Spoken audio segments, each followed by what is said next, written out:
자, 54쪽에 1번부터 다 불러볼게. 자, 1번은 넌 바보다. 요거 시죠. 적절한 것은 했어요. 정답은 2번이죠.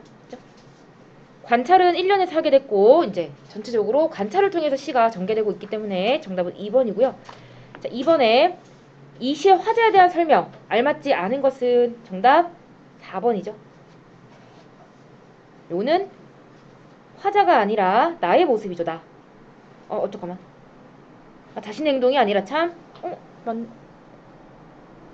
뒤가 틀렸죠. 뒤가. 그래서 나의 행동을 돌아본다. 요게 틀렸기 때문에 정답은 2번에서 4번이고요. 그 다음에 3번에 너의 태도가 아닌 것. 요거는 우리 책에 나와 있는 거 그대로 고르시면 되죠. 정답 3번.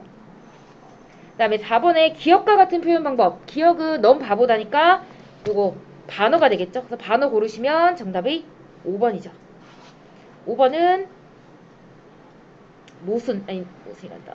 잠깐만. 풍자에 대한 설명이죠. 풍자. 그 다음에 5번에 이 시에서 운율 드러나는 효과. 일단 운율을 형성하는 시어나 식구를 예로 제시해서 완결된 한 문장으로 쓰시오 했는데 여기서는 세 가지를 했죠. 일단 바보, 그 다음에 정말이라는 단어를 쓰거나 그 다음에 중간에 나와 있는 너는 참 바보다 라는 문장을 반복해서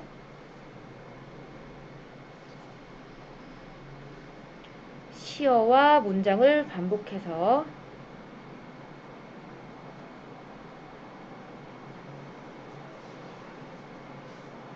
너의 행동을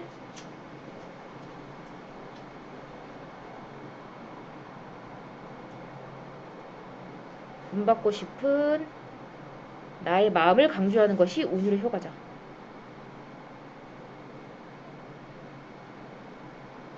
이렇게.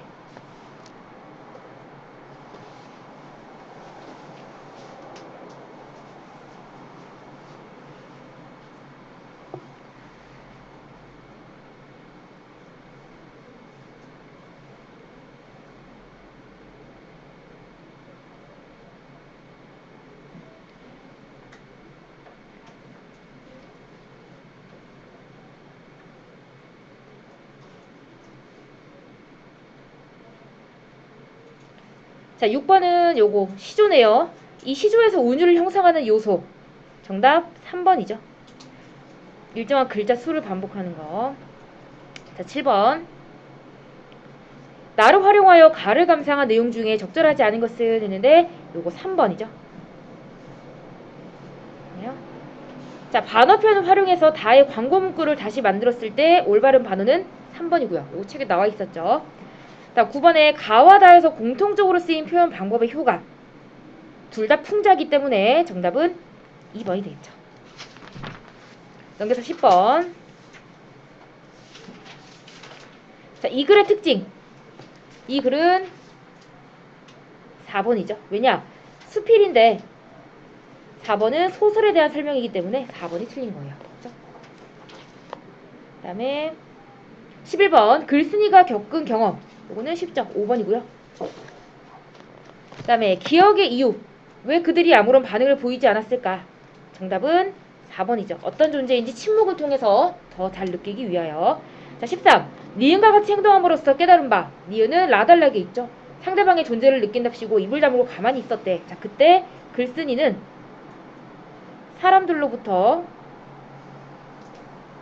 괴팍하고 거만한 사람이라는 평가를 받게 되었죠.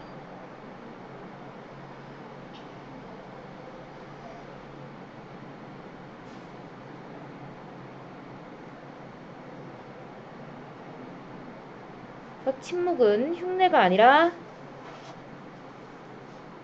존재의 평화로움에서 저절로 나온다는 것을 알게 되었어요.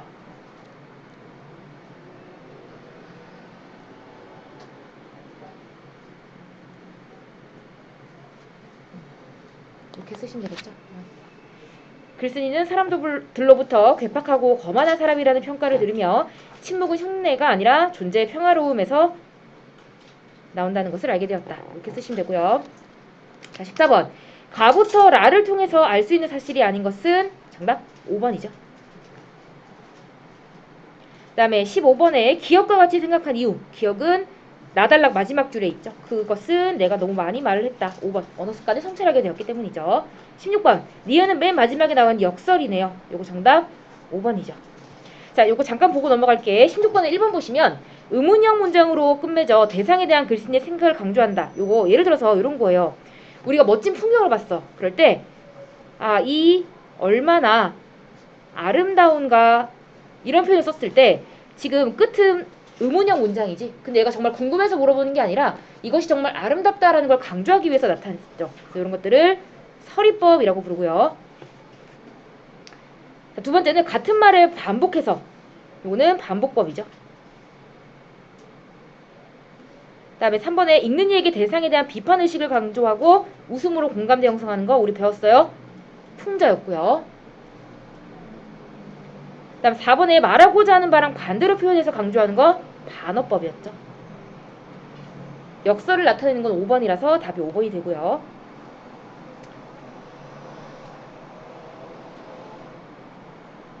그 다음에 17번 니은에 담긴 뜻. 이거 중요한 문제였죠. 말과 침묵을 비교해서 쓸 때 말보다 침묵으로 상대방을 더 잘 느낄 수 있다. 이렇게. 말보다 침묵으로 상대방을 더 잘 느낄 수 있다. 17번 같은 경우는 학교 주관식으로 나올 수 있으니까 이거 꼭 알아두시고요. 그 다음 18번. 자, 가의 미나 엄마와 보기의 유정이가 공통적으로 가진 문제점은 했는데 여기도 유정이가 보시면 난 잘 모르겠는데 네가 너무 예민한 거 아니야? 너 예민한 거 알아줘야 돼. 이러면서 송이의 지금 고민을 어떻게 생각해요? 정답은 4번이죠. 공감해주지 않고 있어요. 19번. 가에서 미나와 미나 엄마가 갈등하게 된 이유. 일단 공통적 문제를 제시하고 때문이다 형식으로 쓰시래. 그러면 서로의 생각과 가치관이 다른 것을 고려하지 않고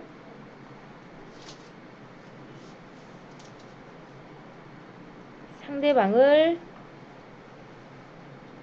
배려하지 못하는 말과 행동을 하였기 때문이다.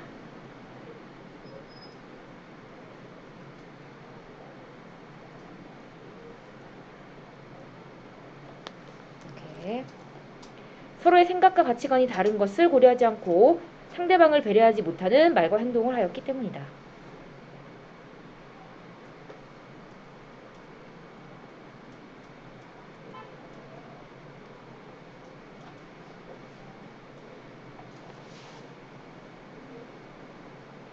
그 다음에 20번.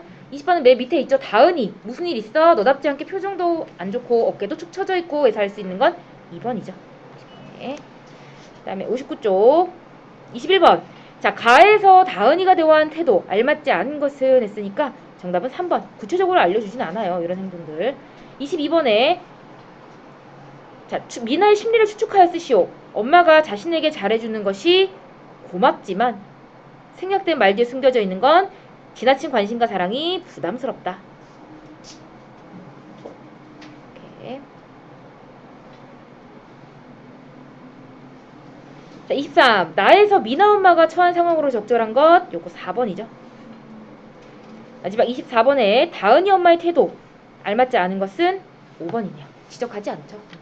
혹시 여기까지 질문 있는 사람 있을까요? 자, 없으면 지금 우리 진도가 학교에서 보니까 다 다른 것 같아요. 어떤 학생은 지금 아직 1단원만 나간다고 하고 어떤 학생은 2단원, 어떤 학생은 3단원, 4단원 지금 다 다른데 그래서 일단은 진도가 다 다르기 때문에 가장 중요한 것부터 나가도록 할게요. 어디로 넘어가냐면 3-2 112쪽 해주세요.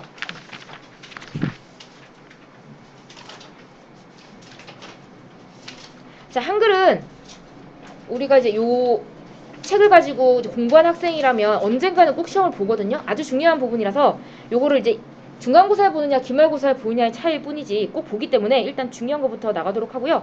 우리 4월 달에 책 바꿔서 다시 처음부터 진도 나갈 거예요. 그때는 개별적으로 시험 범위 맞춰서 진도 나갈 거니까 너무 걱정하지 마시고 오늘은 일단 한글 창제부터 진도를 나가 볼게요.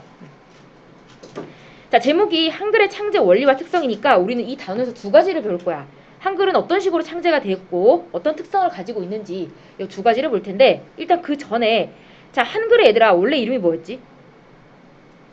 한글은 조선시대 와서 이제 한글이라는 이름이 따로 붙은 거고, 원래는 만들어질 당시의 이름이 뭐였어요? 네 글자. 훈민정음이었죠. 자, 훈민정음 누가 만들었나요? 세종대왕이 만들었어요. 혹시 몇 년도에 창제됐는지 아는 사람? 한글은 창제랑 그 다음에 만들어서 백성들에게 알린 그걸 반포라고 하는데 반포 년도가 달라요. 이 정도는 학교 시험에도 나올 수 있고요. 또 상식으로 알아두셔야 돼요. 자, 한글이 창제된 연도는 1443년이고요. 반포는 1446년에 되었어요. 이렇게.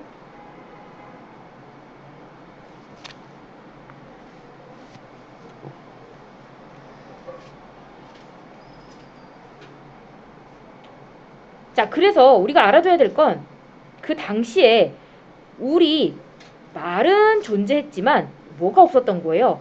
우리만의 문자가 없었던 거죠. 우리 글자가 없었던 거예요. 말은 있었어요. 그래서 우리 말을 한자로 언이라고 하고 문자를 그럴 문 해서 한자로 문이라고 하는데 이 말과 글이 일치하지 않았다 해서 요거를 언문 불일치라고 해요. 그러니까 말은 우리가 지금 쓰는 말을 쓰면서 글자는 얘들아 그럼 뭘 썼어? 한글이 없을 때? 우리 문자가 없어서 대신에 뭘 썼죠? 중국의 글자인 한자를 빌려서 사용했어요. 빌리는 걸 차용이라고 하는데 한자를 차용해서 쓰다 보니까 말은 지금처럼 우리말을 하지만 글자는 한자로 써야 돼. 한자랑 우리말은 뭐 어순부터 단어까지 다 다르죠. 그래서 굉장히 불편한 생활을 했다는 거예요. 그걸 기본 상식으로 알아두시고 자, 밑에도 나와 있죠.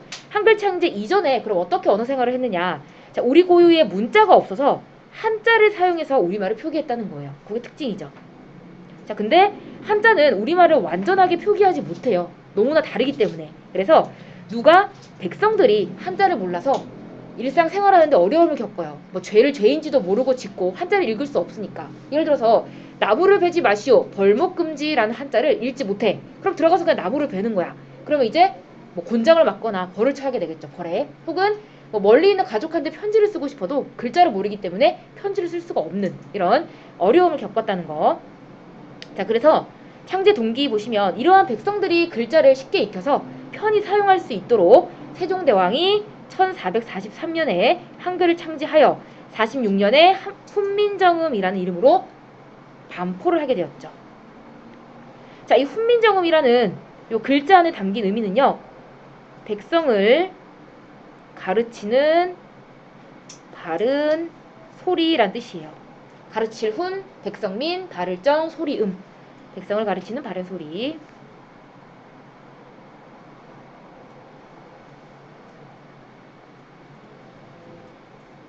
자, 한글은 우리 다 알고 있듯이 자음과 모음으로 나뉘어지는데 일단 자음자를 만든 원리부터 먼저 볼게. 자, 1번 요 번호를 붙여서 하시면 조금 더 외우기 수월할 거예요. 일단 2번까지만 붙여볼게. 자, 상형의 원리가 첫 번째 원리인데 자, 상형이라는 건 요 단어의 뜻만 보시면 사물을 본떠서 만듦이란 뜻이 바로 상형이란 단어의 뜻이에요. 그럼 어떤 사물을 본떠서 만들었냐? 옆에 보시면 자, 자음의 기본자 가장 먼저 우리 5개를 만들었어. 기역, 니은, 미음, 시옷, 이응. 요것을 자음 기본자라 하고요. 요 자음 기본자를 다른 기관을 본떠서 만들었어요. 첫 번째 원리.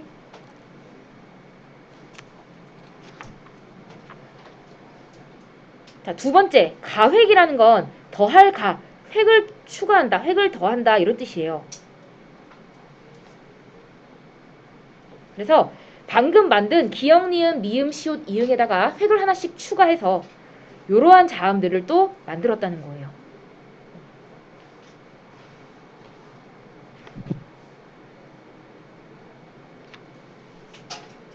자, 책에 빈 공간이 없죠.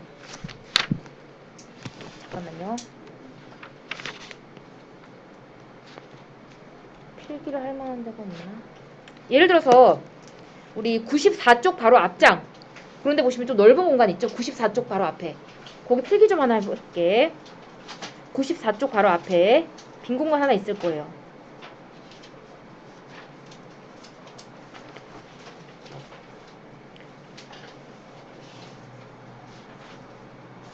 자, 먼저 자음을 만든 원리부터 한번 우리 그냥 써보죠. 이렇게 쓰는 게 훨씬 더 쉬우니까.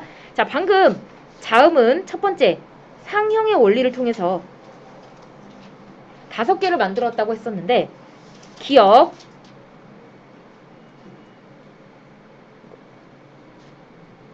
니은, 미음, 시옷, 이음, 이렇게 5가지가 상형의 원리로 만들어진 5개의 자음이에요.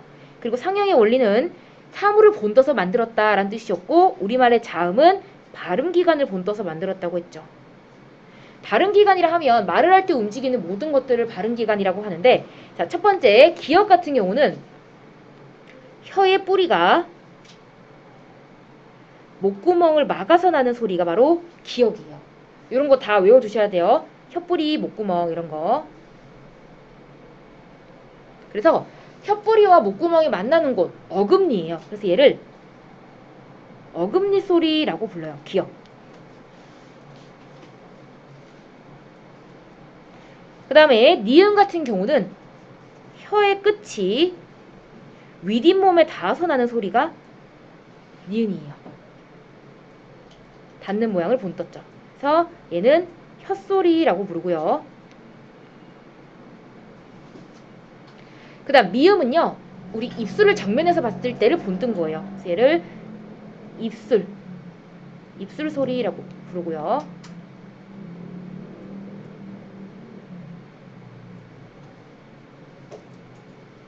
그 다음에 시옷 같은 경우는 이의 모양을 본떴어요. 이. 그래서 얘는 이소리예요.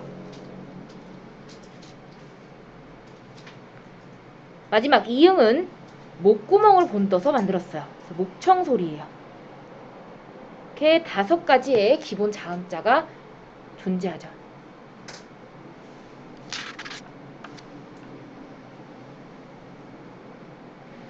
그 다음에 아까 두 번째 원리가 획을 더했다 해서 가획의 원리였는데, 자, 우리 기역에다가 얘들아 획을 하나 추가하면 뭐가 되지? 기역에 획을 하나 추가하면 이렇게 생긴 거 뭐라고 해요?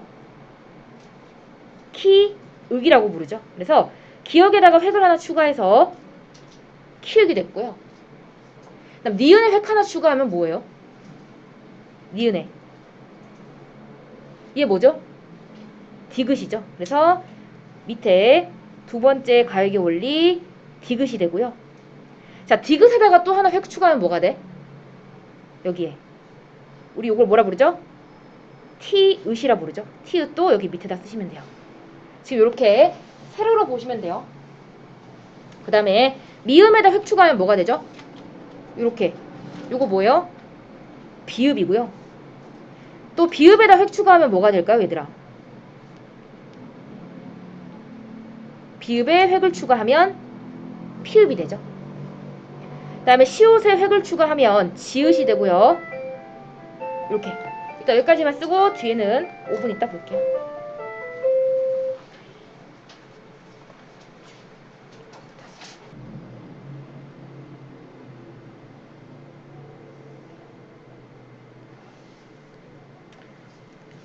자, 우리끼리 먼저 볼게요.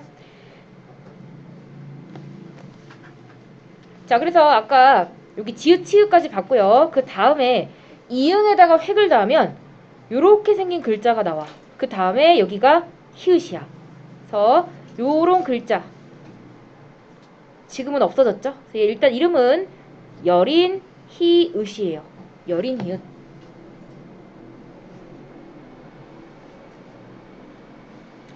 그 다음에 자, 이렇게 해서 우리가 지금 두 번째 원리까지 봤고요. 윤담아 어디 갔다 와서 전화도 안 받고. 자, 그 다음에 세 번째 원리 이채자라고 부르는데 요것도 한자야. 달을 이자에 몸 채자. 그래서 다른 몸을 가진 글자다라고 보는데 세 가지가 있어. 여기 기역 밑에다가 이렇게 생긴 사과 꼭지 달린 사과처럼 생긴 게 하나 있고요. 그 다음에 니은 밑에 리을. 그 다음에 시옷 밑에 이렇게 세모처럼 생긴 글자가 있어요. 이렇게 세 개를 이채자라고 부르는데 일단 얘부터 얘 이름은 옛 이응이고요. 다음에 요 세모의 이름. 요거 반치음이에요. 이렇게.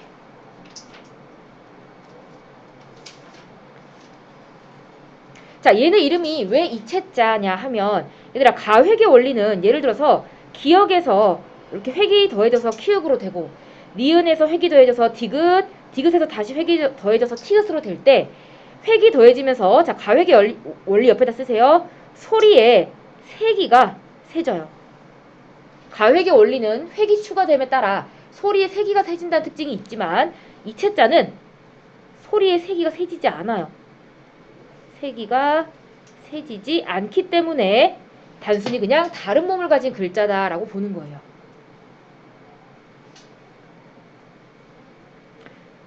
자, 그래서 우리 개수를 한번 세보면 지금 상형의 원리로 만들어진 글자가 하나, 둘, 셋, 넷, 5개죠. 그 다음에 가획의 원리로 만들어진 글자가 하나, 둘, 셋, 넷, 5, 6, 7, 8, 9개고요. 그죠? 그 다음에 이채자의 원리, 이채자는 3개가 되겠죠. 자, 5 더하기 9 더하기 3 하면 모두 몇 개인가요?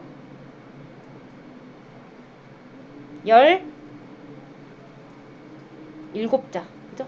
그래서 세종대왕이 한글을 만들었을 당시에 자음의 개수는 17자예요.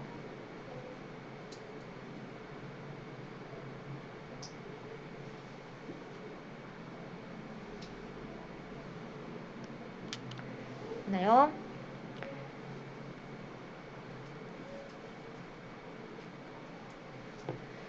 자, 우리말은 자음만 있는 거 아니죠? 모음도 있는데, 자, 아까 자음의 첫 번째 원리가 뭐였냐면 상형의 원리였지. 모음도 똑같아요. 모음도 첫 번째 원리는 상형의 원리야. 그런데 아까 자음 같은 경우는 어떤 원리였어? 무엇을 본떴다? 발음기관을 본떠서 만들었다면 모음은 천지인을 본떠서 만들었어요. 하늘천, 땅지, 사람이니까 하늘과 땅과 사람을 본떠서 만들었다는 얘긴데 이 말은즉슨 우주 만물을 본떠서 만들었다는 뜻이야. 우주 만물. 자, 하늘은 어떻게 생겼느냐? 하늘은 둥글게 생겼어요. 그래서 하늘을 본떠서 이렇게 생긴 글자를 만들었는데 얘 점이 아니라 이름이 아래아예요. 아래야. 아래에 오지만 아라고 읽는 거예요. 예를 들어서 우리 한글 보시면 컴퓨터에 이렇게 나와 있는 거 있죠? 이 밑에 분명히 점으로 찍혀 있지만 읽을 땐 아라고 읽는 거야. 한글이죠, 한글. 그 다음에 이거 있죠, 이거. 먹는 거. 애들이 막 못밤이라고 하는데 밑에 왔지만 아라고 읽는 거야. 맛밤이에요, 맛밤. 그래서 아래에 쓰지만 아라고 읽는다. 이름이 아래아예요. 그 다음에 지는 땅이죠. 땅은 평평해요. 그래서 을을 만들었고요. 그 다음 인, 사람은 세로로 꼿꼿하게 서 있죠. 사람을 본떠서 이를 만들었어요. 그래서 아래야, 이, 요 세 개가 상형의 원리로 만들어진 기본 모음자고요. 두 번째 원리는 합성의 원리야. 합성이라는 건 합쳤다는 뜻이죠. 위에 나와 있는 요 세 가지를 합치면 돼요. 의와 이에다가 아래아를 한 번씩 합쳐요. 이렇게. 그러면 요 모양은 지금의 뭐랑 똑같아요? 오랑 똑같죠? 오. 그 다음에 얘는 아랑 똑같고요. 얘는 우랑 똑같고 얘는 어랑 똑같죠? 그래서 우, 아, 우, 오와 우어 요 네 가지를 우리 처음으로 합쳤다라고 해서 처음 초자, 나올 출, 초출자라고 불러요. 처음으로 만들어진 글자들. 그리고 초출자에다가 다시 한 번 더 아래아를 찍어. 이렇게. 그러면 뭐가 된다? 요, 야, 유, 여가 되죠. 얘는 다시 찍었다라고 해서 재출자라고 불러요. 모음은 끝이에요, 이게. 그럼 그 나머지 모음들은 무슨 원리? 그냥 다 합성의 원리로 합치면 돼요. 그래서 기본자 여기 아까 3개였죠?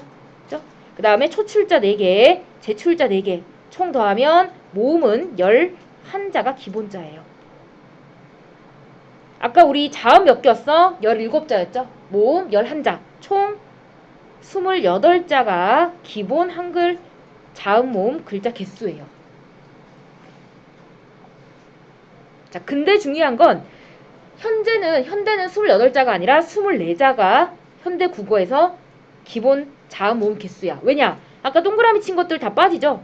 맨 위에 여기 여린이어 지금 안 쓰니까 빠지고요. 그 다음에 여기 반치음 빠지고요. 그 다음에 예디음 빠지고 아래아도 지금 안 써요. 그래서 28자에서 4자를 빼야 되기 때문에 지금은 24자가 기본자야. 그래서 빠진 4개 알아둬야 돼요. 아래아, 예디음, 반치음, 여린이음. 이 4가지는 꼭 알아둬야 돼. 소실된 글자야.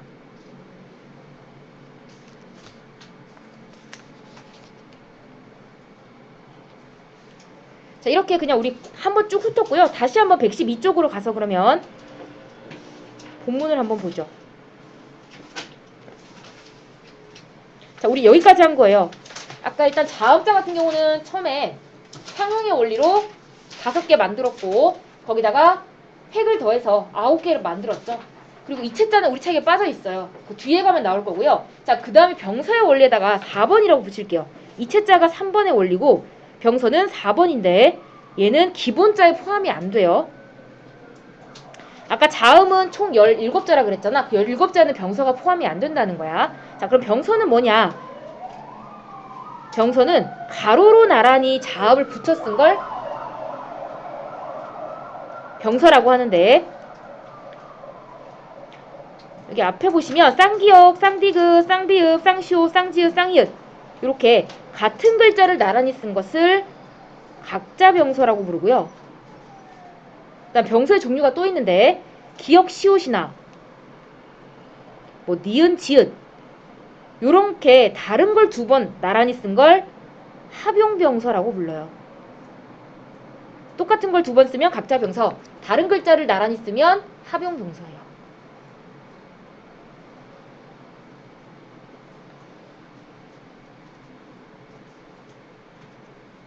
이렇게 병서의 종류도 2개다라는 거. 자, 그 다음에 모음자도 봤죠? 첫 번째 모음자 만드 원리 역시 상형인데 자음은 발음 기관을 본떴고 모음은 자연, 하늘, 땅, 사람을 본떠서 만들었죠. 그래서 아래야, 이가 있었고요. 그러한 기본자들을 합친 것이 2번의 합성의 원리였어요. 그래서 오와 우어 초출자, 요야 유여 제출자라고 했어요.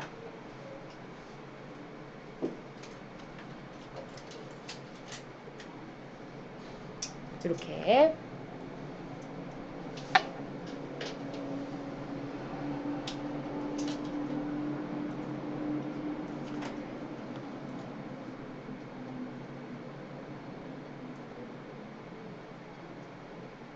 자, 그 다음에 한글이 가진 특성. 일단 첫 번째 한글의 특성은 다른 글자에 비해 글자 수가 매우 적다는 건데 자, 한자는 글자 수가 5만 개 이상이고 지금도 만들어지고 있대요. 어마어마하게 많죠. 일본어도 가타카나랑 히라가나 합치면 100개 넘고요. 그 다음에 알파벳도 50개인데 한글만 40개.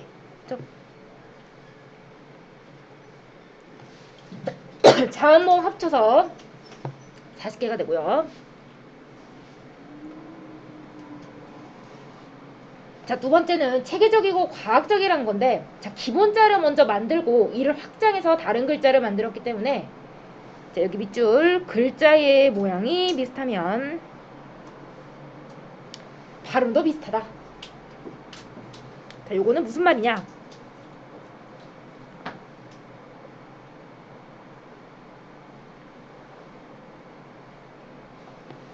일단 요거 보면 세로로 보세요. 기역에다가 획을 더하면 키읔이 되고요. 니은에 획 더하면 디귿티읕, 미음은 비읍 피읍이야. 이렇게 같은 위치에서 소리가 난다. 기역이 혓뿌리가 목구멍을 막는 모양에서 본떴다면 키읔도 마찬가지야. 글자의 모양이 비슷하면 소리가 나는 위치가 똑같아요. 마찬가지로 니은은 혀끝이 윗잇몸에 닿아서 나는 소리를 본뜬 거거든, 모양을. 디귿하고 티읕도 니은하고 모양이 비슷하죠. 그럼 이 세 군데가 다 같은 데서 소리가 난다는 거고 입술을 본떴다 미음, 그럼 비읍 피읍도 다 입술에서 소리가 나요. 그래서 모양이 비슷하면 방금 봤지만 모양이 비슷하면 발음도 비슷하다. 따라서 기본적인 원리만 알면 누구나 쉽게 익힐 수 있다 하는 것이 한글의 특징이야. 근데 영어는 안 그래. 예를 들어서 자, N, D, T가 있어. 요거를 한국말로 바꾸면 느드트예요. 방금 요거랑 똑같잖아. 그지? 근데 영어는 그래서 발음은 똑같지만 모양과의 연관성은 전혀 없다는 거야. 우리는 발음이 비슷하면 모양도 비슷하잖아. 영어 알파벳은 발음이 비슷하지만 모양상의 연관성은 전혀 없다는 거. 그래서 한글이 훨씬 더 배우기가 쉽다는 얘기고요. 자, 세 번째는 하나의 글자가 하나의 소리값만 가진다. 이게 무슨 말이냐면 예를 들어서 한글의 아는 어떤 단어에 들어가도 모두 아로 발음되잖아. 아침에서 아, 학교에서 아, 모자 할 때 아, 다 안돼. 영어 알파벳의 A는 항상 아로 발음돼요. 베이비 할 때는 A로 발음되고, 그죠? 애플 할 때는 또 A로 발음되기도 하고, about 할 때는 어로도 발음되고, 하나의 A가 여러 가지 소리가 발음이 되기 때문에 한글이 배우기가 훨씬 더 쉽다는 거죠. 그래서 한글은 예를 들어서 하나의 이 아라는 글자가 소리도 아로밖에 안 나니까 1대1의 대응이란 얘기야. 하나의 글자는 하나의 소리밖에 안 난다. 근데 영어는 하나의 글자가 여러 가지 소리를 가지죠. about, 뭐 baby, 그죠? 다 다른 소리를 난다는 거야. 자, 그 다음에 네 번째는 음절 단위로 모아 쓴다는 건데, 자, 자음자와 모음자를 음절 단위로 모아 쓰기 때문에 읽기 쉽고 적은 수의 글자로 의미를 표현할 수 있고 독자가 의미를 빨리 이해한다. 자, 이게 무슨 말이냐면 모아 쓰기는 이렇게 쓰는 거고요. 반대로 풀어 쓰기는 이렇게 쓰는 거야. 히읗, 아, 미음, 쌍기역, 에 이렇게 쓰면 이게 무슨 말인지 해독하는데 오래 걸리죠. 근데 우리말은 모아 쓰기를 하기 때문에 바로 읽고 아, 함께하는 우리라고 의미를 빨리 이해할 수 있죠. 그래서 풀어 쓰기로 쓰는 번은 알파벳이 풀어 쓰기로 쓰죠. 영어 알파벳.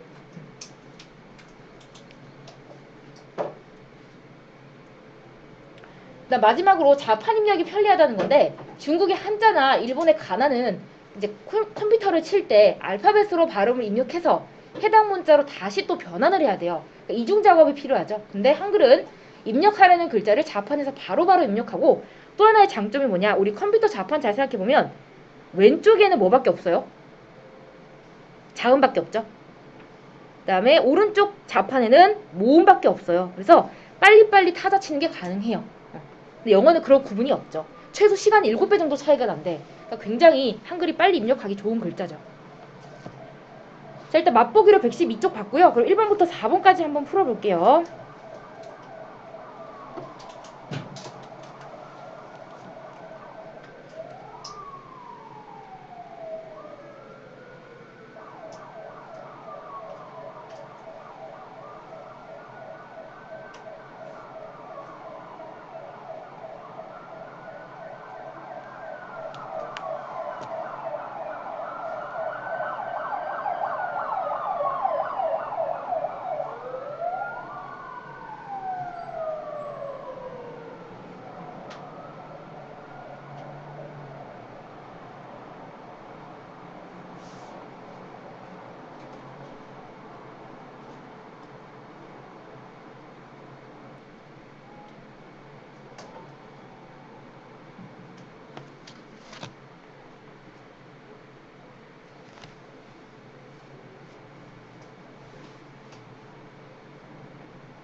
다 맞춰볼게요. 1번 한글은 세종대왕이 창제하여 46년에 반포한 우리 고유 글자 맞죠? 그 다음에 2번은 세종대왕이 한글을 만든 이유가 지배층이 백성들을 좀 더 편하게 다스리게 하기 위함? 아니요. 백성들이 편하게 언어 생활을 하기 위함이지 다스리기 위함이 아니에요. 3번 한글은 조선시대의 다양한 계층 사이의 의사소통이 가능하도록 했겠죠. 2번 한글의 자음자 중 자음 기본자 기역, 니은, 미음, 시옷, 이응은 모두 발음기관을 본떠서 만들었고 그 중에 키읔, 디귿, 티읕, 비읍, 치읓 이런 것들은 모두 기본자에다 획을 더해서 만든 글자들이죠. 3번 한글의 모음자 중 요거 아래아는 하늘, 은은 땅, 이는 사람의 모양을 본떠서 만들었다. 4번에 아와 영어 알파벳 A의 발음을 비교했을 때 한글의 특성을 쓰시오. 요거는 한글은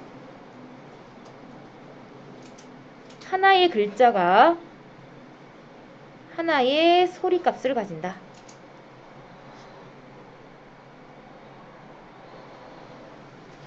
하지만 영어 알파벳은 다양하게 발음된다. 이렇게 쓰시면 되죠.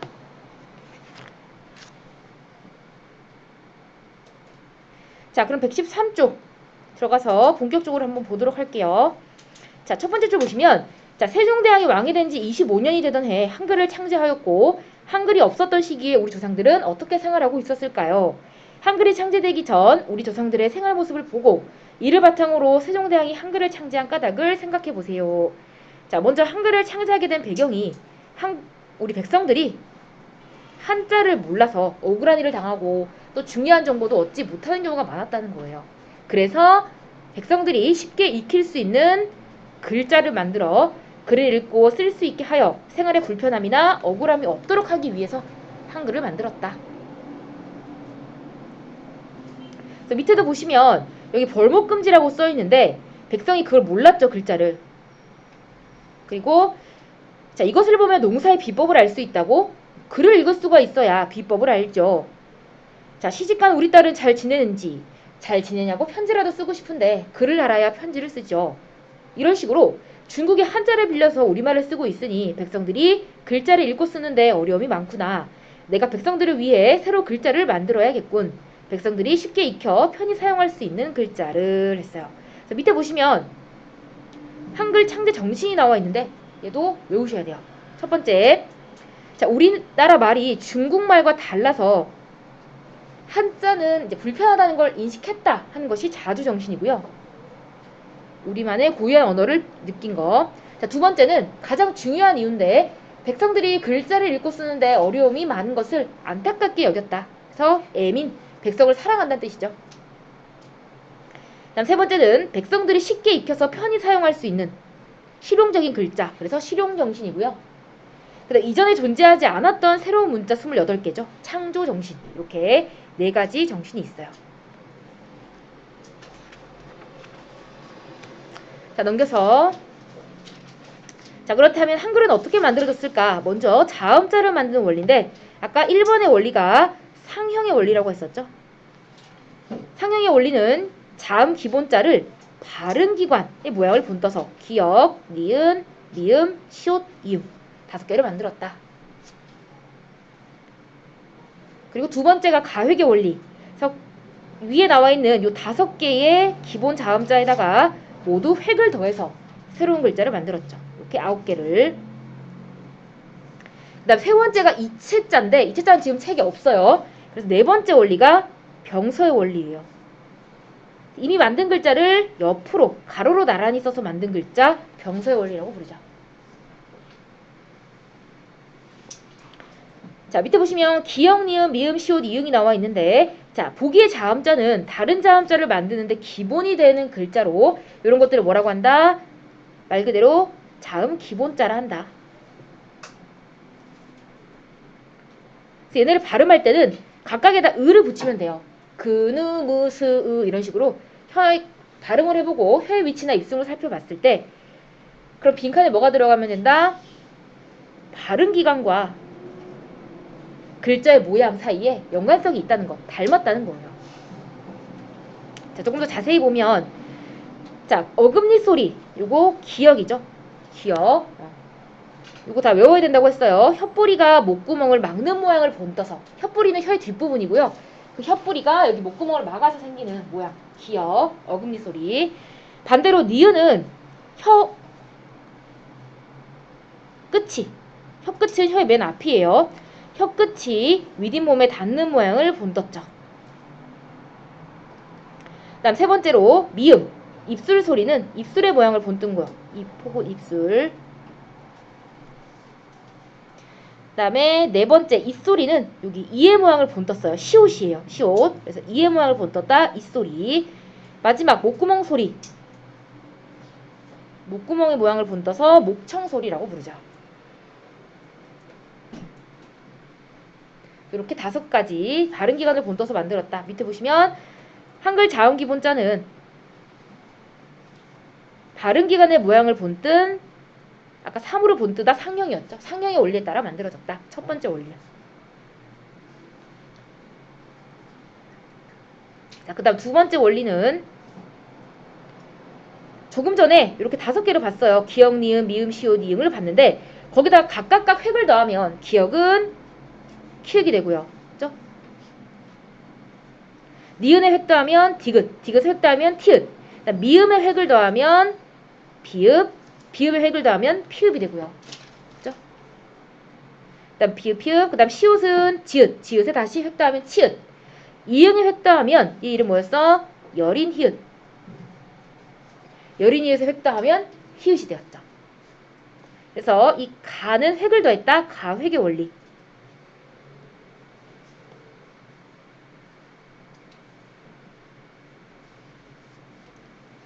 그 다음에 옆에 자 기역을 나란히 쌍기역, 디귿을 나란히 쌍디귿, 비읍을 나란히 쌍비읍, 시옷 나란히 쌍시옷, 지읒 나란히 쌍지읒, 히읗 나란히 쌍히읗. 그래서 얘는 가로로 나란히 썼기 때문에 병서의 원리가 되겠죠.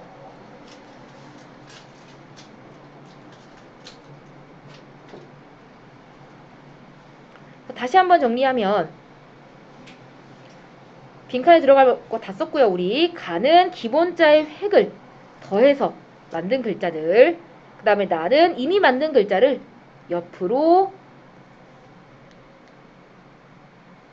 나란히 써서 만든 글자.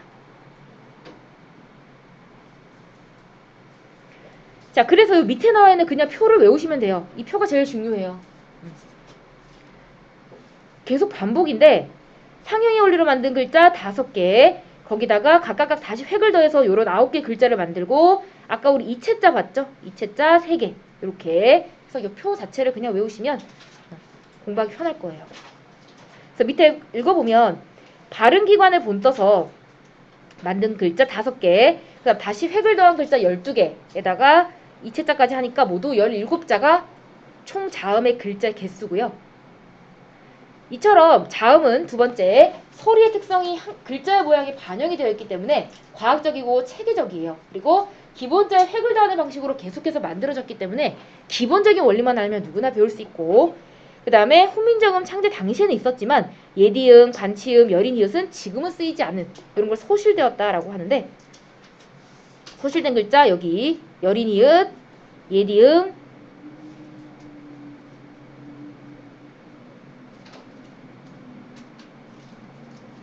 얘는 이름이 반치음,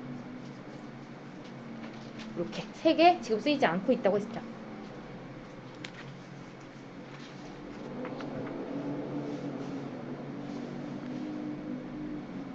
그 다음에 116쪽으로 넘어가서 이번에는 모음 만든 원리. 자, 모음도 첫 번째 원리는 자음하고 똑같아요. 상형의 원리고요. 아까 자음은 발음기관을 본떴지만 모음은 하늘, 땅, 사람, 즉 자연을 본떴다. 그리고 다른 말로 우주 만물이라고도 했어. 그러니까 모음은 우주 만물을 본떴다 해도 맞는 답이에요. 그 다음에 상형의 원리로 만든 글자 3개를 서로 합쳤어요. 합성의 원리.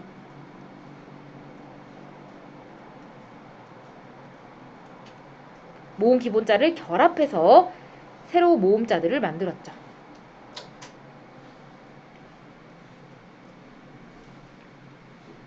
그래서 밑에 보시면 자 먼저 아래야는 하늘의 둥근 모양을 본뜬 모음이고요. 은은 땅의 평평한 모양을 본뜬 자음, 모음. 이는 사람이 서 있는 모양을 본뜬 모음이 되겠죠. 이렇게 3개가 기본 모음자고요. 그 다음에 모음 기본자라고 해서 만든 원리는 하늘, 땅, 사람, 즉 자연의 모양을 본뜬 역시 상형의 원리다. 그 다음에 이러한 기본 모음자들을 가지고 합쳐서 만들게 됐는데, 자 여기 보시면 이랑 아를 합치면 아가 되고요. 그럼 반대로 아래아가 앞에 오면 뭐가 돼요? 어가 되겠죠. 그 다음에 아래아가 오고 으가 오면 오가 되고요. 반대로 아래아가 뒤에 오면 우가 되는 거예요. 그래서 요 4개 있죠? 아, 어, 오. 요 4개를 초출자라고 부르고요. 그 다음에 그 초출자에다 다시 한 번 더 아래아를 찍어요. 어에다가 아래아를 찍으면 여기 여가 되고요. 그죠? 얘는 요, 얘는 유가 되겠죠. 그래서 요런 것들을 제출자라고 부르죠.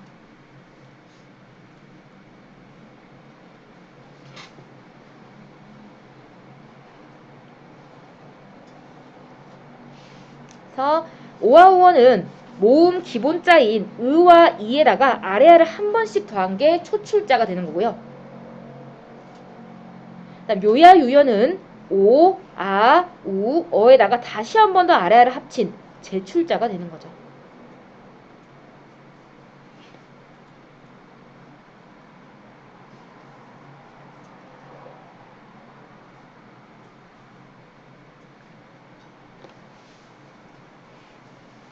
자, 그럼 일단 여기까지 한글의 창제 원리인데 우리 문제를 한번 풀어보도록 할게요. 113부터 116까지.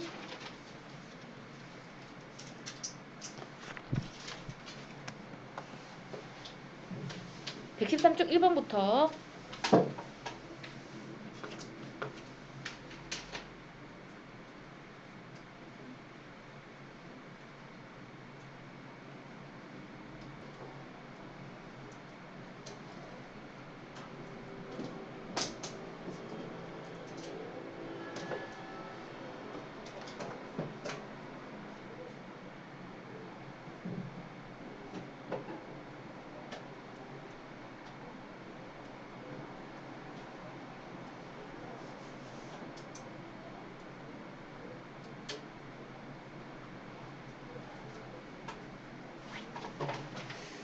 한번 맞춰볼게.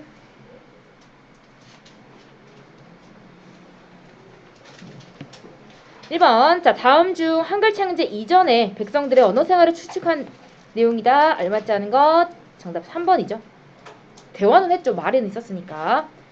2번에 세종대왕이 가장 고려하는 점은 오로지 백성이에요. 4번. 자, 3번에 여기 가에 담긴 창제 원리를 고르시오 했네요. 그러면 중국이 한자를 빌려서 우리말을 쓰고 있으니까지가 무슨 정신이에요? 자주 정신이 되는 거고요. 일단 백성들을 위해서 만들었다. 요거는 애민 정신. 그죠? 그 다음에 새로 글자를 만들다. 뭐 창조 정신도 되고요. 쉽게 익혀서 편히 사용할 수 있는 글자. 실용 정신이죠. 그래서 정답은 1번.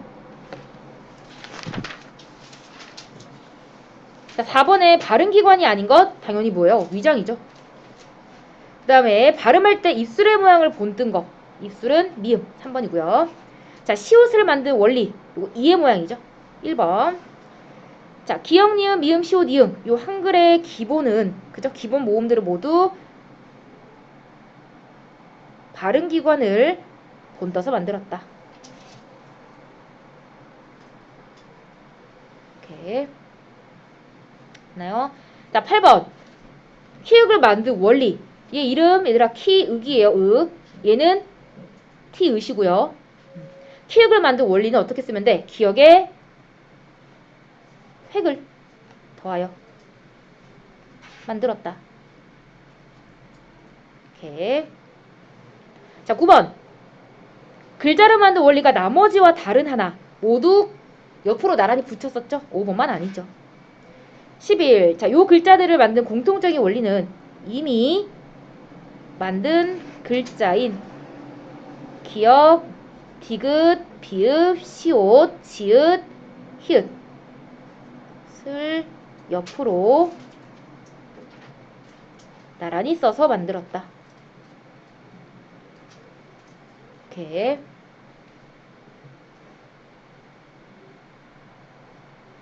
됐나요? 자, 11. 자음자를 만든 원리. 알맞지 않은 건 5번이죠. 리을은 합성이 아니죠. 마지막 페이지. 자, 12번. 모음 기본자. 아래야, 으, 이. 3개. 13. 상형의 원리로 만든 이가 본뜬 대상. 이는 사람이죠. 4번. 그 다음에 보기 원리에 따라 만들어진 모음. 모음 기본자, 의의 아래아를 합친 거. 한 번 결합했으니까 초출자죠. 오, 아, 우, 어. 초출자.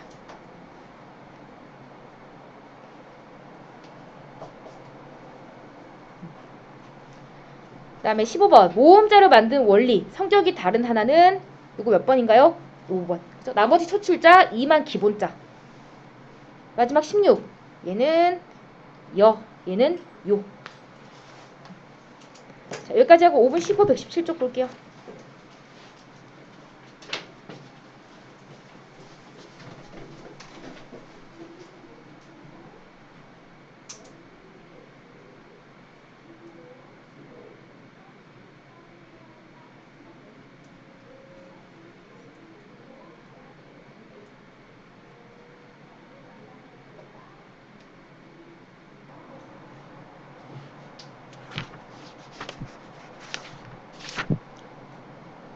자, 계속해서 볼게요. 117쪽. 자, 한글은 어떤 특성이 있을까? 자, 첫 번째로 한글은 다른 문제에 비해서 일단 글자 수가 적다는 거. 아까 봤었죠? 한자는 3만에서 5만 개. 그 다음에 일본어 100개 정도 되는데 한글은 40개밖에 안 돼요. 그래서 단순하고 체계적인 문자로 누구나 쉽게 익힐 수 있고요. 그리고 한글의 자음자는 두 번째 원리가 가회계 원리였죠. 가회계 원리에 따라 만들어졌기 때문에 글자의 모양이 비슷하면 발음도 비슷해요. 누구나 쉽게 읽을 수 있다는 거. 세 번째, 한글은 하나의 글자가 하나의 소리값을 가지기 때문에 배우기 쉽다 하는 것과 한글은 모음자를 중심으로 음절 단위로 모아쓰기를 하죠. 그래서 의미를 빨리 이해할 수 있다는 것도 대단한 장점이에요. 자, 밑에 여기 한번 읽어볼게요. 자, 한글은 단순하고 체계적인 문자로 누구나 쉽게 배울 수 있다. 먼저 한글은 다른 문제에 비해서 위에서도 봤지만 글자 수가 적다는 게 첫 번째 장점이죠. 한자의 수는 5만 개 이상이고 일본어의 수는 가타카나와 히라가나를 합하면 100여 개가 된다. 그나마 문자의 수가 적은 로마 알파벳도 대문자와 소문자를 합하면 50여 개이다. 반면에 한글은 40개의 적은 문자로 이루어져 있다. 다음으로 한글은 기본자를 먼저 만들고 이를 확장하여 다른 글자를 만든 체계적이고 과학적인 문자이다. 자음 기본자 기역, 니은, 미음, 시옷, 이응은 발음기관의 모양을 본떠 만들었고, 자, 이거 무슨 원리죠? 발음기관의 모양을 본떴다. 첫 번째 상형의 원리였어요.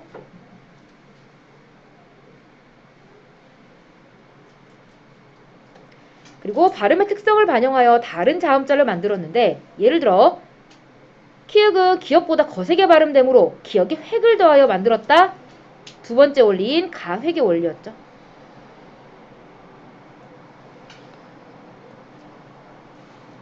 자, 또한 쌍기역 같은 발음 위치에 소리나는 기역을 여기 같은 발음 위치에서 소리나는 기역을 옆으로 나란히 붙여 만든 것도 모양의 연관성이 있다. 네 번째 원리였던 병서의 원리.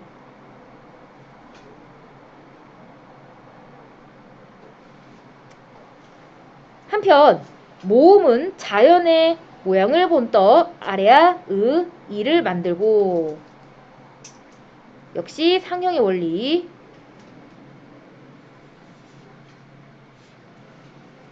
그리고 이를 합하여 아어, 오우, 야여, 요유 이 다른 모음자를 만든 건 합성의 원리였죠. 이렇게. 따라서 이런 원리들만 알면 한글은 누구나 쉽게 익힐 수 있다 하는 것이 두 번째 장점이 되는 거고요. 자, 그 다음에 마지막으로 한글은 하나의 글자가 하나의 소리값을 가진대요. 예를 들어 한글의 오는 항상 오로 발음하지만 즉 하나의 글자가 하나의 소리값만 가진다는 건 이런 얘기죠. 그런데 영어 알파벳 오는 단어에 따라서 도구할 땐 오, 그다음 타업할 때는 아, 노할 때는 오 이렇게 다양하게 발음이 되기 때문에 한글이 훨씬 더 배우기가 쉽다는 얘기예요. 자, 그랬을 때 밑에 다시 한번 정리해보면 자, 한글에 기역, 키읔, 그 다음에 니은, 디귿, 티읕 영어 알파벳에 GK가 크가 되지. 그죠? 얘는 느, 드, 트야. 그래서 이 공통적으로 다 소리가 비슷하다는 거예요. 얘네 소리 비슷하고 얘네 소리 비슷하고 얘네 소리 비슷하고 얘네 소리 비슷하고 이렇게. 근데 모양적인 면에 있어서는 한글은 얘네끼리 서로 모양이 비슷하죠. 근데 영어 알파벳은 모양이 각기 달라요. 이렇게.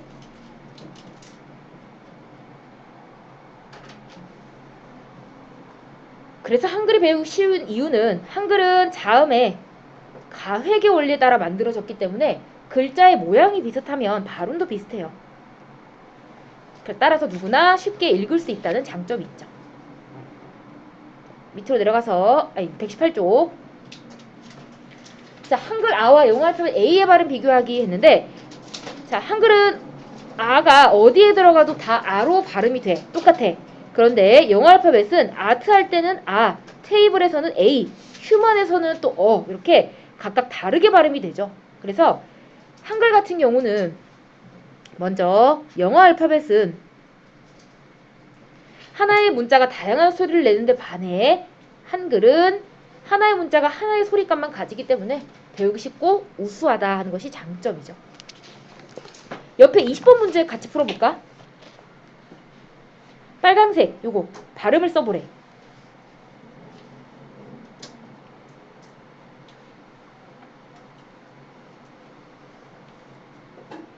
우 같은 경우는 우로 나죠. 강뚝할 때도 우로 나고요. 고구마에서도 우예요. 다 하나의 발음만 가진다는 거예요. 그죠? 자, 그 다음에 표기 방식 보시면 자, 가처럼 쓰는 것을 모아쓰기라고 부르고요. 나처럼 쓰는 것을 풀어쓰기라고 해요.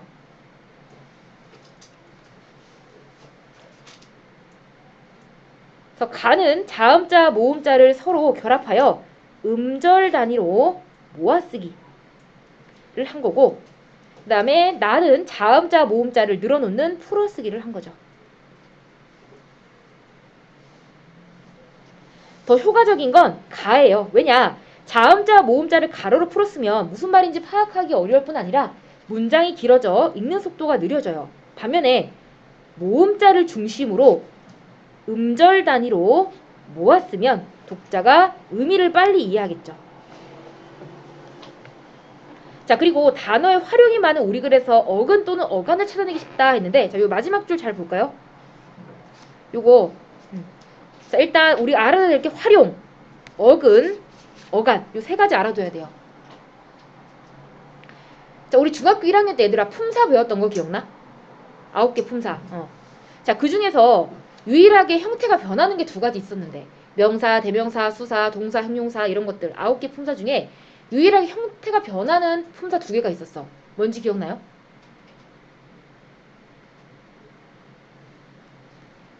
일단 한번 그럼 써볼까? 품사 배우는 시간은 아니지만 그냥 간단하게만 써보면 명사, 대명사, 수사, 동사, 형용사, 조사, 관형사, 부사, 감탄사 이렇게 9개 중에 형태 변하는 게 뭐였어? 예를 들어서 명사 같은 경우에 책상 하면 책상이 형태가 바뀌니? 안 바뀌죠.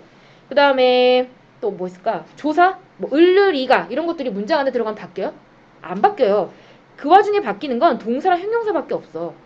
예를 들어 동사 달리다가 얘들아 문장 안에 들어가면 어떻게 바뀌지? 달리고, 달리니, 뭐 달리어서, 그죠? 달리니까 이런 식으로 바뀔 수 있죠. 그죠? 자, 그 중에서도 얘들아 이렇게 단어가 바뀌는 이 자체를 활용이라고 불러요. 그러니까 동사 형용사만 활용을 하는 거예요. 어떤 단어가 문장 안에 들어갔을 때 형태가 바뀌는 이 과정을 활용이라고 불러요. 위에 나왔죠? 활용. 자, 근데 이 활용을 하는 와중에도 지금 변하지 않는 부분이 있지. 어디까지 안 변해? 달리고, 달리니, 달려서, 달리니까. 달리까지는 안 변하잖아. 변하지 않는 부분을 어간이라고 해. 그럼 바뀌는 부분은 혹시 뭐라고 하는지 아는 사람? 꼬리 미를 써서 어미라고 불러요. 어미. 그래서 어간과 어미가 짝이고요. 어간은 동사 형용사가 활용할 때 바뀌지 않는 부분이 어간, 바뀌는 부분이 어미가 되는 거고, 그 다음에 뒤에 보시면 또 뭐가 나와 있냐? 어근이란 게 있지. 그럼 어근은 뭐냐? 어근의 짝은 접사야. 이 근자가 뿌리 근자예요. 말의 뿌리가 되는 부분을 어근이라고 하는데, 예를 들어서 접사는 이 어근의 앞뒤에 붙어서 단어의 뜻을 제한하거나 새롭게 만들어주는 건데, 앞에 붙으면 머리 두 자를 써서 접두사라고 부르고요. 어근 뒤에 붙는 접사를 꼬리 밑자를 써서 접미사라고 불러요. 그럼 접두사, 접미사 예시를 하나만 대볼게. 자, 먼저 접두사는 자, 새빨갛다라는 단어가 있어. 얘들아, 새빨갛다를 2개로 쪼개면 어떻게 쪼개? 새랑 빨갛다로 쪼개져. 이때 새 의미가 뭐야? 우리 왜 새빨갛다, 샛노랗다, 새파랗다 이런 말 하잖아. 그때 새가 무슨 뜻이야? 그 색깔이 더 어때? 진하다를 나타내는 거예요. 그래서 뒤에 나와 있는 이 색깔의 세기가, 뭐 색깔의 어떤 그 진하기가 더 진하다라는 뜻을 가지고 있는 게 바로 새죠. 그래서 이 새는 의미가 없어요. 따로 혼자도 못 써. 그냥 앞에 뒤에 나와 있는 단어를 항상 뜻을 더해줄 뿐이야. 그래서 얘를 접두사라고 부르는 거고요. 접미사 얘도 한번 써볼까? 자, 개구쟁이라는 단어가 있어. 얘는 어떻게 쪼개? 2개로? 개구쟁이, 심술쟁이, 욕심쟁이 우리 이런 말 하잖아. 그래서 개구와 쟁이로 나누는 거예요. 그럼 쟁이는 무슨 뜻이냐? 앞에 나온 걸 많이 하는 사람을 쟁이라고 해. 장난 많이 치면 개구쟁이, 심술 많으면 심술쟁이, 욕심 많으면 욕심쟁이죠. 얘가 점미사가 되는 거예요. 여기서 알아줘야 될 건 어간의 짝은 어미, 어근의 짝은 접사예요. 이렇게. 얘는 원래 중학교 1학년 때 나오는 과정인데 교과서 바뀌면서 다 없어졌어요. 이런 식으로 그냥 배워두시면 되고요. 이렇게 모아쓰기를 하면 이런 어간, 어미, 어근, 접사를 다 쉽게 파악할 수 있다는 거. 이게 장점이 되죠. 모아쓰기에. 자, 넘어가서 119쪽. 자, 정부화 시대에 그럼 한글은 얼마나 우리의 삶에 영향을 미칠까? 자, 먼저 그 박스 보시면 중국의 한자와 일본의 가나는 알파벳으로 발음을 입력하고 나서 해당 문자로 다시 변환을 해야 하는 아주 이중 작업이 필요한데요. 자판에 표시된 문자가 입력하는 즉시 기록되는 한글의 컴퓨터 업무 능력은 중국 한자나 일본의 가나보다 아까 얘기했죠. 7배 이상 경제적인 효과가 있다고. 밑에 보시면 얘가 나와 있는데 우리말은 봄이 왔다를 치려면 그냥 컴퓨터에다가 봄이 왔다, 비읍, 오, 미읍 이런 식으로 치면 돼. 근데 중국 같은 경우는 봄이 왔다. 중국어로 입력하기 위해서는 중국어의 발음을 먼저 입력한 다음에 다시 또 한자로 바꿔야 하는 이런 작업이 필요하기 때문에 당연히 시간이 더 오래 걸릴 수밖에 없죠. 그 이야기예요. 그래서 자 먼저 가는 한글 얘기하는 거죠. 입력하려는 글자를 컴퓨터 자판에서 바로 입력해요. 그래서 왼손 같은 경우는 자음자를 담당하고요. 오른손은 모음자만 치게 되어 있죠. 키보드가. 그래서 왼손과 오른손을 번갈아 가면서 입력하기 때문에 시간이 많이 안 걸려. 반면에 중국어는 입력하려는 글자를 로마자 알파벳으로 먼저 하고 다시 또 그 음가는 소리값이야. 소리값에 맞는 한자를 또 일일이 찾아야 돼요. 되게 시간이 오래 걸린다는 거죠. 그렇기 때문에 자판에 표시된 글자를 바로 입력해서 쉽고 빠르다는 게 한글의 장점이에요.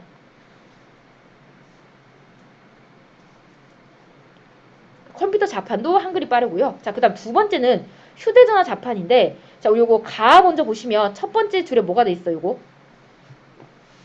요게 바로 우리 아까 배운 천지인이죠. 그죠? 천지인이니까 얘를 우리 천지인 자판 이런 거 많이 들어봤잖아. 얘 천지인인데 그럼 얘는 무슨 원리가 적용이 됐냐는 거야. 예를 들어서 얘들아 너희 가의 자판으로 토피아 한번 입력해 볼래? 그럼 맨 처음에 뭐 눌러야 돼? 토피아 입력하려면 얘를 몇 번 눌러요? 2번 누르면 T 되죠. 그 다음 토 어떻게 만들어? O 얘 하나 얘 하나 하면 토가 되죠. P는요? 얘를 2번 누르고 얘 한 번 누르면 되죠. R는 얘 한 번, 얘 한 번, 얘 한 번 하면 토피아가 되는 거예요. 이런 것들은 지금 여기 천지인 3개를 가지고 모든 모음을 지금 다 만들 수 있지. 그래서 얘는 합성의 원리가 적용된 자판이에요.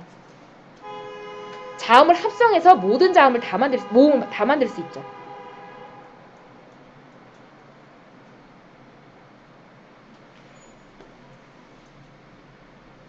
두 번째로 여기 나의 자판을 보시면 지금 획 추가라는 게 하나 있는데 자 너희 나 자판으로 떡볶이 한번 만들어봐. 그럼 맨 처음에 뭐 눌러야 돼? 떡볶이 만들려면 자 이 글자를 만들어야 돼. 맨 처음에 뭐 눌러요? 니은에다가 획 추가 누르면 디귿 되죠. 거기다가 다시 쌍자음 누르면 쌍디귿 돼요. 그 다음에 얘 2번 누르면 떠 하면 떡 되죠. 그 다음 복을 만들려면 뭐 눌러야 돼? 미음 누르고 그 다음에 획 추가하면 비읍 되죠. 그 다음 뭐 눌러요? 얘 한 번. 그 다음에 기역에다가 쌍자음 하면 복. 뭐 이는 얘 한 번, 얘 한 번 누르면 되겠죠. 그래서 얘 같은 경우는 획을 추가해서 모든 다른 자음들을 만들기 때문에 우리 획을 더한다. 무슨 원리?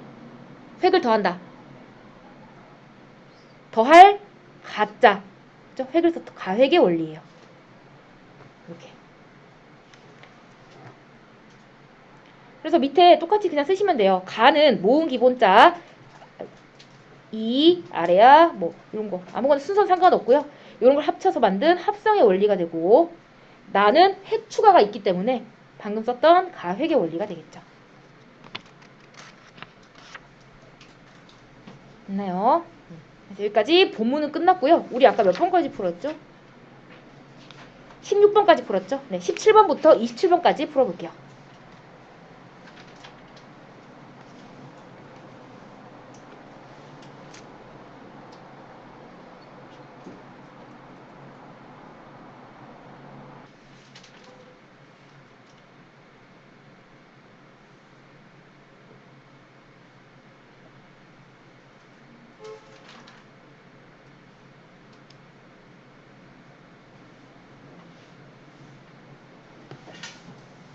자, 다 했죠? 답 맞춰볼게.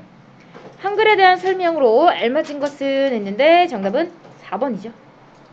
하나의 글자가 하나의 소리값만 가진다. 18번에 배우기 쉬운 글자 아닌 것은 5번이죠. 모음은 발음기관 아니니까요. 자, 19번. 비슷한 소리가 나는 글자의 모양에 주목하여 알파벳과 다른 점을 쓰시오 했는데 한글은 비슷한 소리가 나는 기역과 키읔의 모양이 서로 비슷한 반면 영어 알파벳은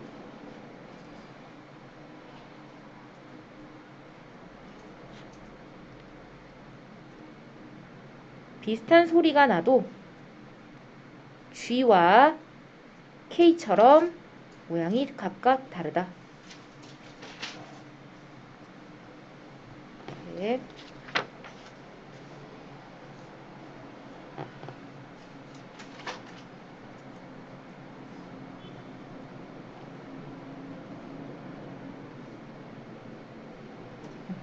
다음 20번 같이 했고 21번. 보기에서 알 수 있는 한글의 특성은 한글은 하나의 문자가 하나의 소리를 낸다. 하나의 소리값을 가진다. 그거 쓰면 되죠. 하나의 문자가 하나의 소리값을 가진다. 다음 22번에 요거 차이점 뭐예요? 가는 풀어쓰기, 나는 모아쓰기죠. 그래서 가는 자음자와 모음자를 늘어놓는 풀어쓰기이고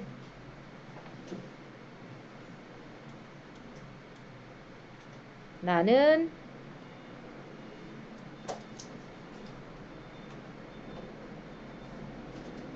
자음자 모음자를 음절 단위로 모아쓰는 모아쓰기 방식이다. 이렇게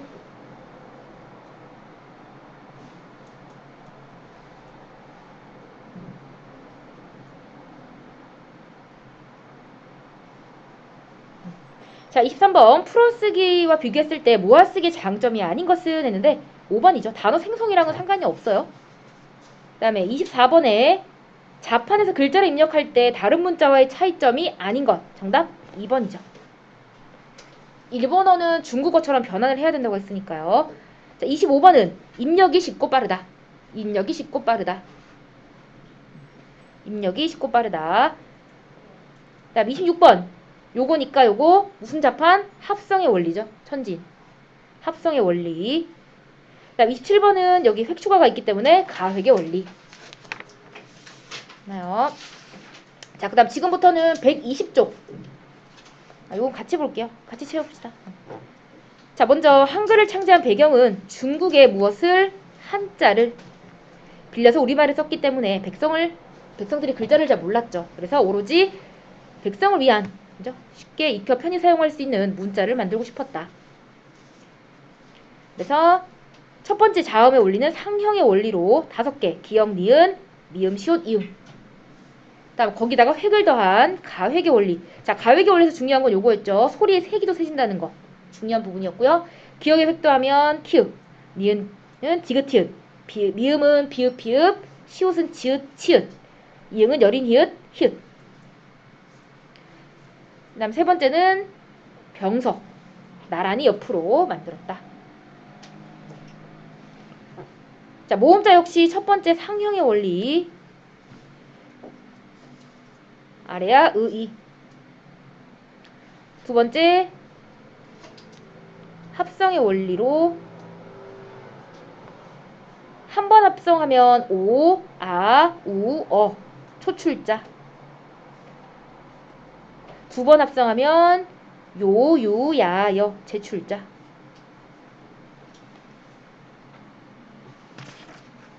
그 다음에 한글의 특성. 첫 번째로 한글의 자음은 가획의 원리에 따라 만들어졌기 때문에 글자의 모양이 비슷하면 발음도 비슷하다. 즉 누구나 쉽게 읽을 수 있다는 거. 두 번째, 하나의 문자가 하나의 소리를 낸다. 그래서 누구나 배우기 쉽다. 세 번째, 자음자를 음절 단위로 모아 쓴다. 의미를 쉽고 빠르게 이해할 수 있다 하는 것이 장점이었죠. 자, 121, 122, 123, 4, 5까지 지금 바로 풀게요.